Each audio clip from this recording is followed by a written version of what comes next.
अस्सलाम वालेकुम, मेरा नाम है श्वेता। अस्सलाम वालेकुम, मेरा नाम है इंदर और आप सबका स्वागत है हमारे चैनल सभी मोहम्मद सब के लिए पार्ट 49। आइए देखते हैं। अस्सलाम वालेकुम दोस्तों, कैसे हो? उम्मीद है कि सब खैरियत से होंगे। अल्लाह आप लोगों को ऐसे ही खुश रखे।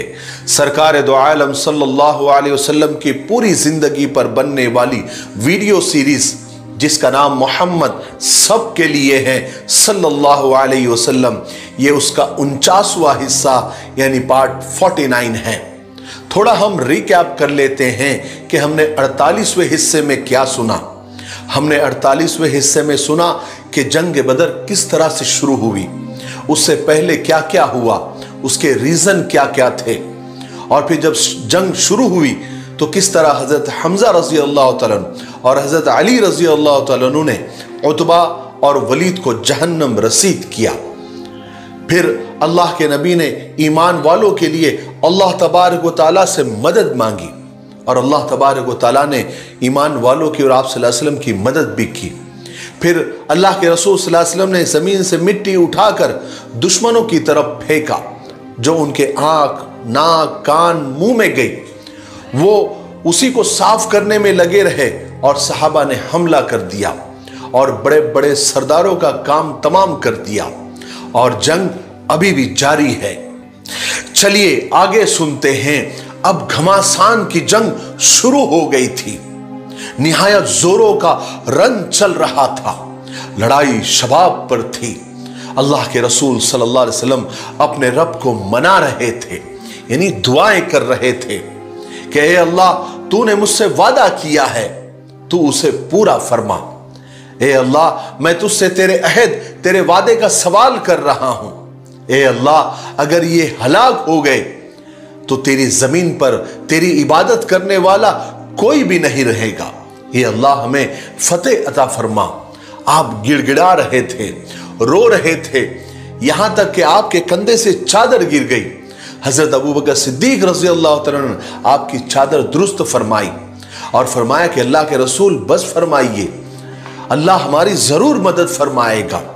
फौरन अल्लाह तबारक व तआला की तरफ से वही आई कि अन्नी माअकुम फसब्बितुल लज़ीना आमनू सउल्की फी क़ुलूबिल लज़ीना कफ़रुर रुअब, जिसका तर्जुमा और मतलब यह है कि ए मेरे नबी, मैं तुम्हारे साथ हूं, तुम अहले ईमान के कदम जमाओ, मैं दुश्मनों के दिलों में रौब डाल दूंगा।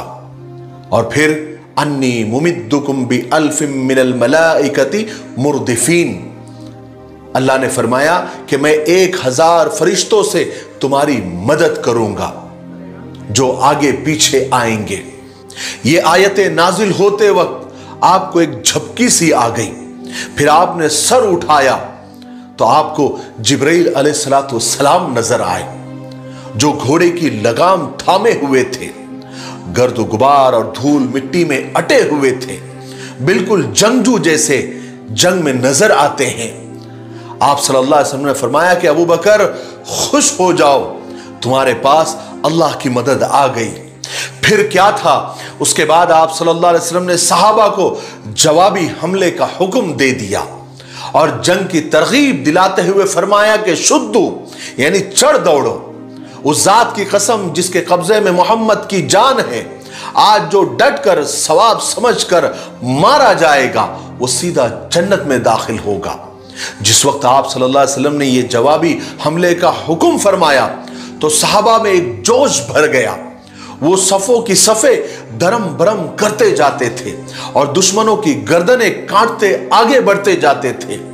और सहाबा के जोश में उस वक्त 4 चांद लग गए जब हुजूर पाक सल्लल्लाहु अलैहि वसल्लम खुद बनफ्से नफीस ज़िरा पहनकर मैदान जंग में कूद पड़े। आप ये फरमाते जाते थे कि अन करीब तुम्हारे दुश्मनों का लश्कर शिकस्त खा जाएगा, ये जत्था मुशरिकों का पीठ फेर कर भाग जाएगा। और फरिश्ते भी इस जंग में सहाबा की और आप सल्लल्लाहु अलैहि वसल्लम की मदद कर रहे थे। हजरत इकरमा रज़ी अल्लाह अन्हु फरमाते हैं कि बदर के दिन दुश्मनों का सर कट कर गिरता था, लेकिन पता नहीं चलता था कि किसने मारा। दुश्मनों के हाथ पैर कट कर गिरते थे, लेकिन मारने वाला मालूम नहीं पड़ता था।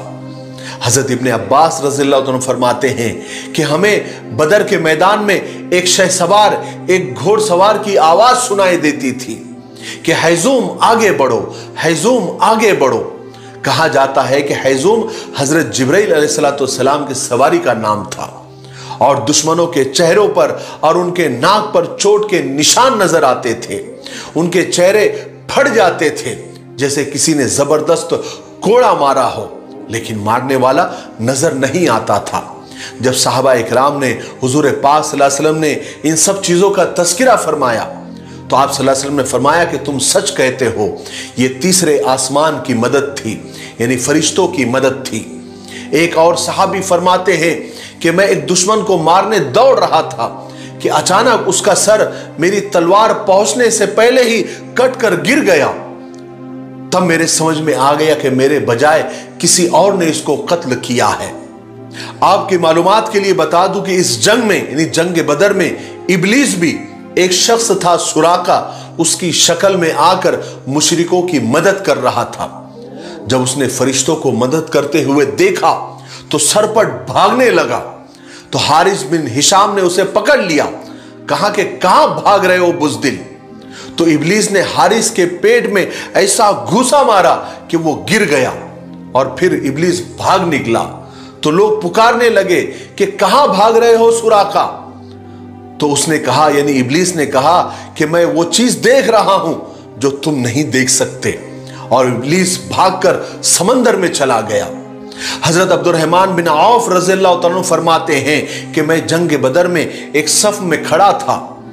मैं अचानक पीछे मुड़ा तो क्या देखता हूं कि मेरे दाएं और बाएं दो नौ उम्र, यानी कम उम्र नौजवान थे। मैं जरा मुतमईन नहीं हुआ, मेरे पास ये कम उम्र नौजवान क्यों है। मैं चाह रहा था कि मेरे आसपास जरा मजबूत और जंगजू लोग हो ताकि जंग के वक्त हम एक दूसरे को सपोर्ट कर सके। बस मैं ये सोच ही रहा था कि उनमें से एक नौजवान ने मुझसे कहा कि चचा जान, आप अबू जहल को जानते हो?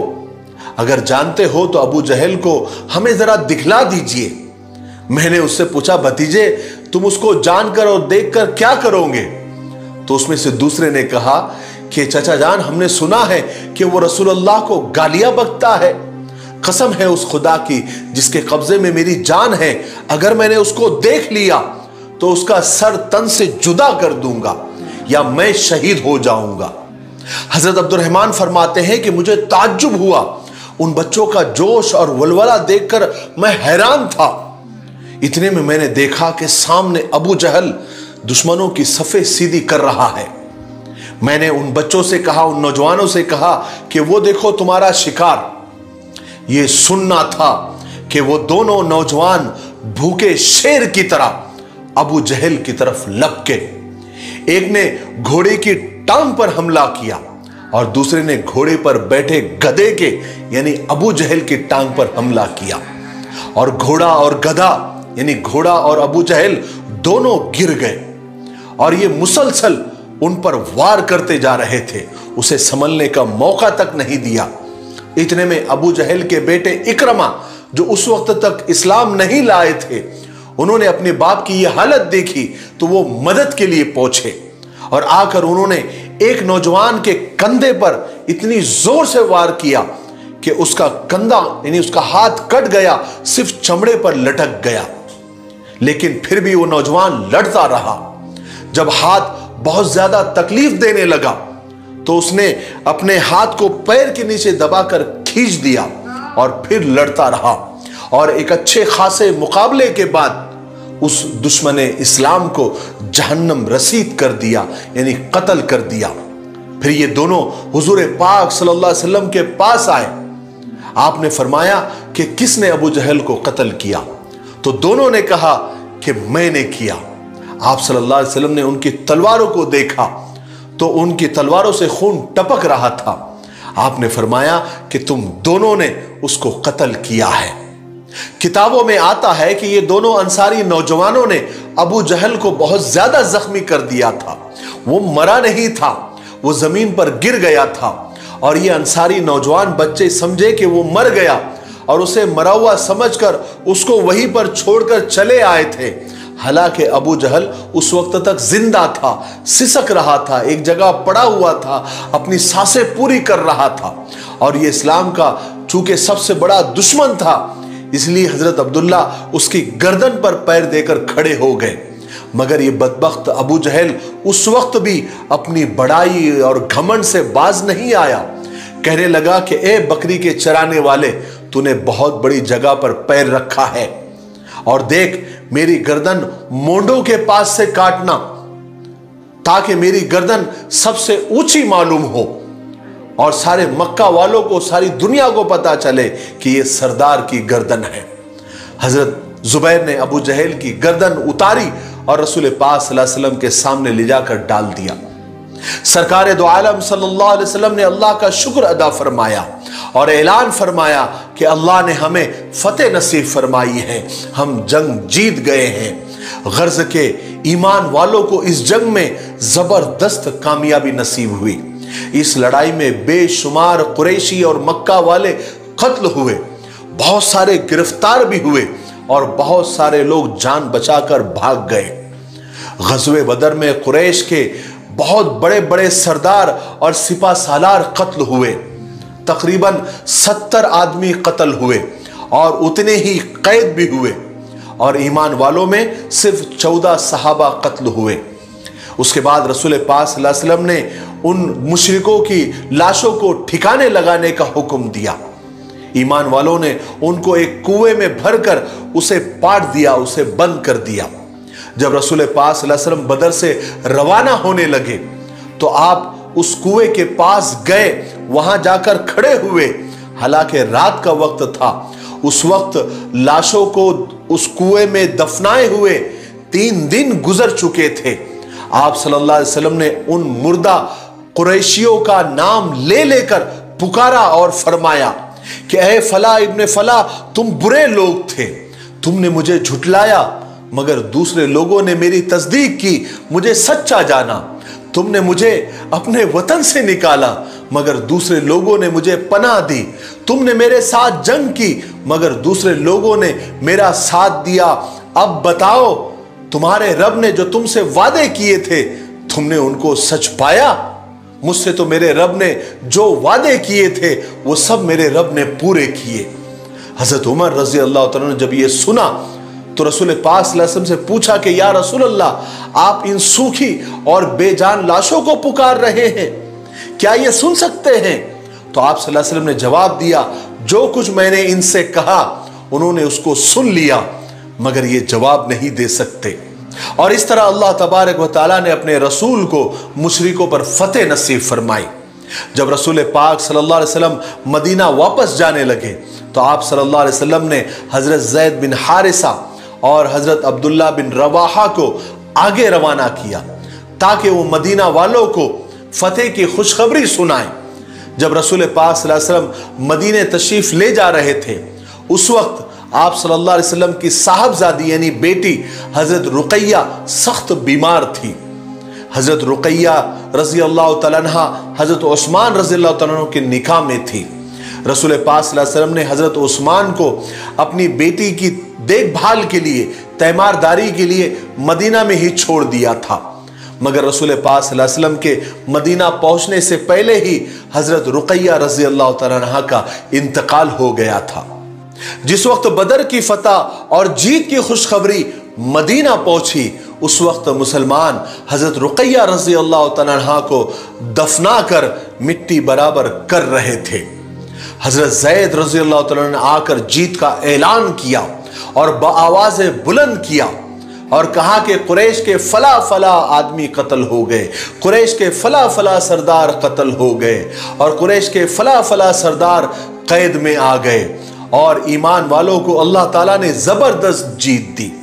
ये सुनकर मदीना में जो इस्लाम का दुश्मन था काब बिन अशरफ, उसको यकीन नहीं आ रहा था, वो झुटला रहा था। कहने लगा, क्या वाकई ऐसा हो सकता है कि मोहम्मद और उसके साथियों ने मक्का के इतने बड़े बड़े सरदारों को कत्ल कर दिया, इतने बड़े बड़े सरदारों को कैद कर लिया? इम्पॉसिबल है, ये हो ही नहीं सकता। फिर कहने लगा कि अगर वाकई इन सरदारों का कत्ल हो गया है और इन सरदारों को कैद कर दिया है, तो फिर इस जिने से तो हमारा मर जाना बेहतर है। इस तरह ये खबर जब भी इस्लाम के दुश्मनों को, यहूदियों को, मुनाफिकों को मिलती तो वो जल रहे थे, जलते थे, उन्हें तकलीफ होती थी कि ये सब कैसे हो गया। बहरहाल जंग खत्म हो गई, अल्लाह ने मुसलमानों को जबरदस्त फतेह नसीब फरमाई। जब रसूल पाक सल्लल्लाहु अलैहि वसल्लम मैदान बदर से वापस होने लगे थे तो आप सल्लल्लाहु अलैहि वसल्लम ने सहाबा को हुक्म दिया कि मुशरिकों के पड़ाव में जो कुछ माल और सामान मिले वो सब एक जगह जमा कर दो। जब माल गनीमत जमा हो गया तब आप सल्लल्लाहु अलैहि वसल्लम ने फरमाया कि इसको साथ ले चलने के लिए ऊंटों पर लदवा दिया जाए। हजरत अब्दुल्ला बिन काब अंसारी को उस पर निगरान मुकर्रर फरमाया। रास्ते में आप सल्लल्लाहु अलैहि वसल्लम ने सफरा के मकाम पर क़याम फरमाया। यहीं पर माल गनीमत मुसलमानों में बराबर बराबर तकसीम फरमा दिया गया। उसके बाद आप मदीना तशरीफ लाए।